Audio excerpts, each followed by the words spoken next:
श्री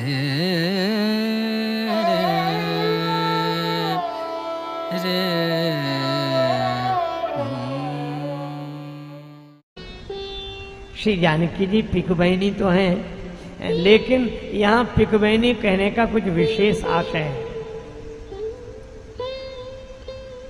कोयल बसंत का परिचय देती है। कोयलिया ऋतु बसंत बसंत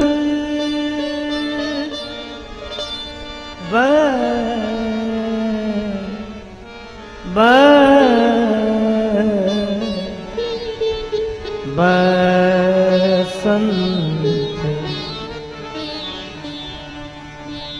को देत संदेशवा ऋतु बसंत को दे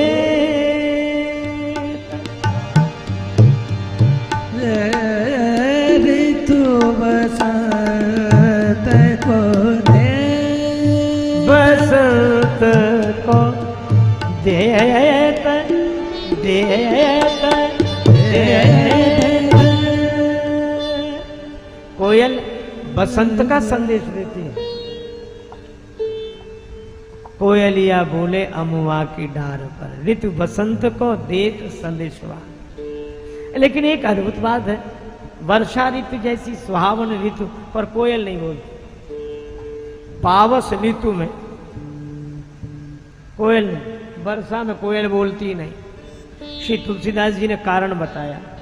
पूछा कि बाबा ये वर्षा ऋतु में सभी आनंदित होते हैं, पर ये कोयल को क्या अच्छी नहीं लगती वर्षा ऋतु, ये बोलती क्यों नहीं है? श्री तुलसीदास जी बोले हमने पूछ लिया।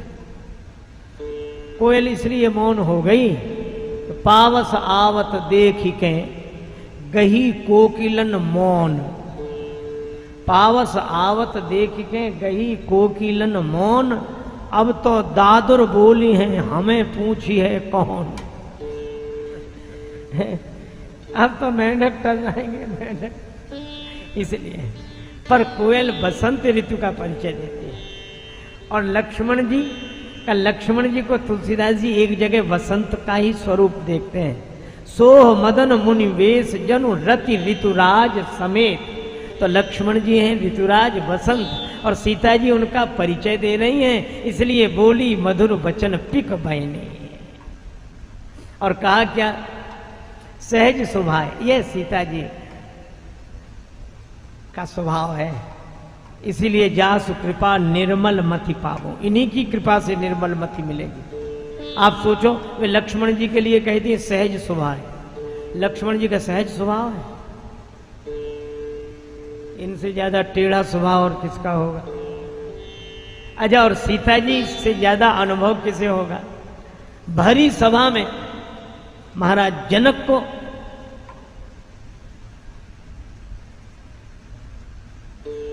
ऐसे ही बोले थे, कही जनक जैसा अनुचित वाणी। जनक ने ऐसी बात कही।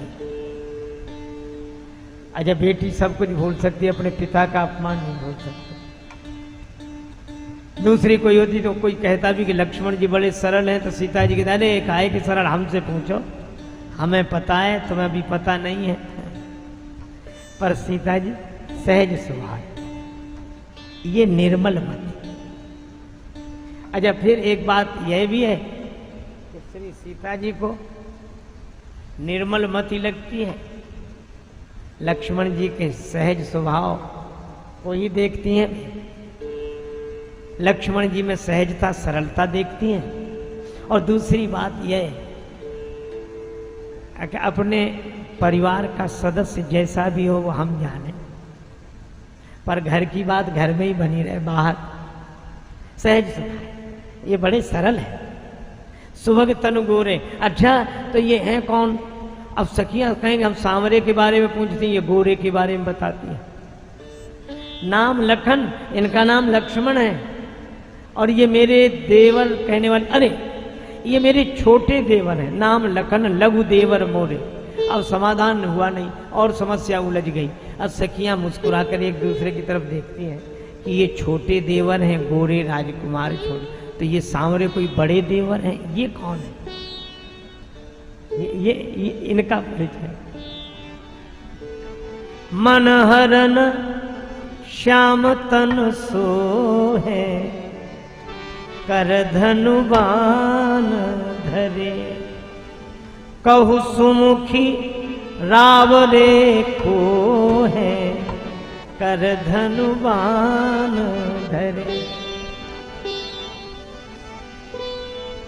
जटाजूट सिर सोहत सुंदर, राजत बिच बिच सुमन मनोहर,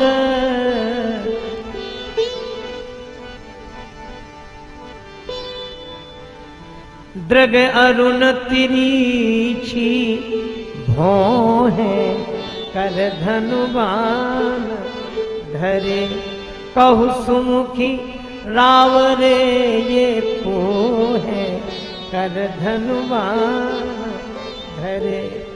तापस वेश विभूषित बल कल, सादर तुमहि निहारत पल पल, छिन छिन हमरो मन मोहे, कर धनुबान धरे।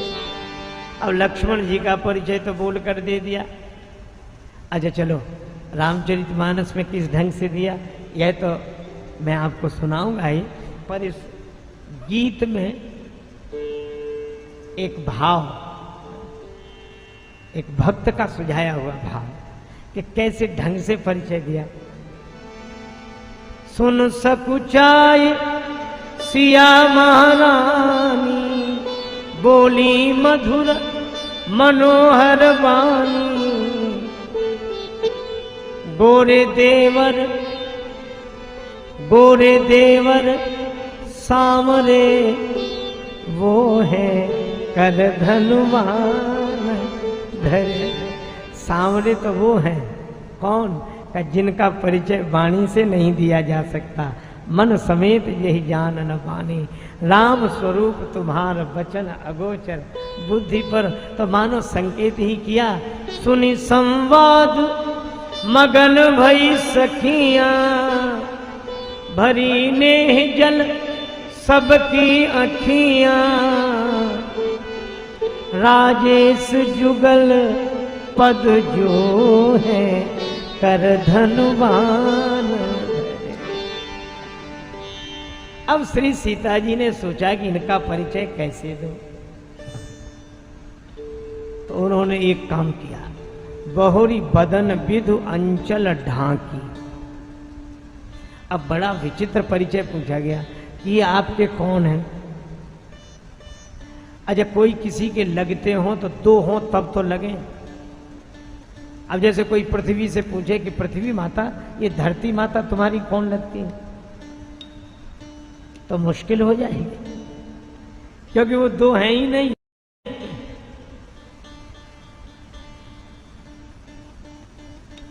अच्छा, वैसे भी देखो,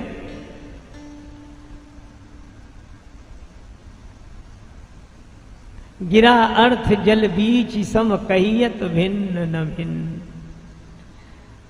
वाह, आज तो भगवान की कृपा, जय हो, जय जगह। अरे सब यहाँ पधारते हैं और यहीं से तो सब जगह जाते हैं। आइए आइए महाराज, हमारे परम श्रद्धेय पूज्य श्री पीयूष जी महाराज का आगमन हुआ है।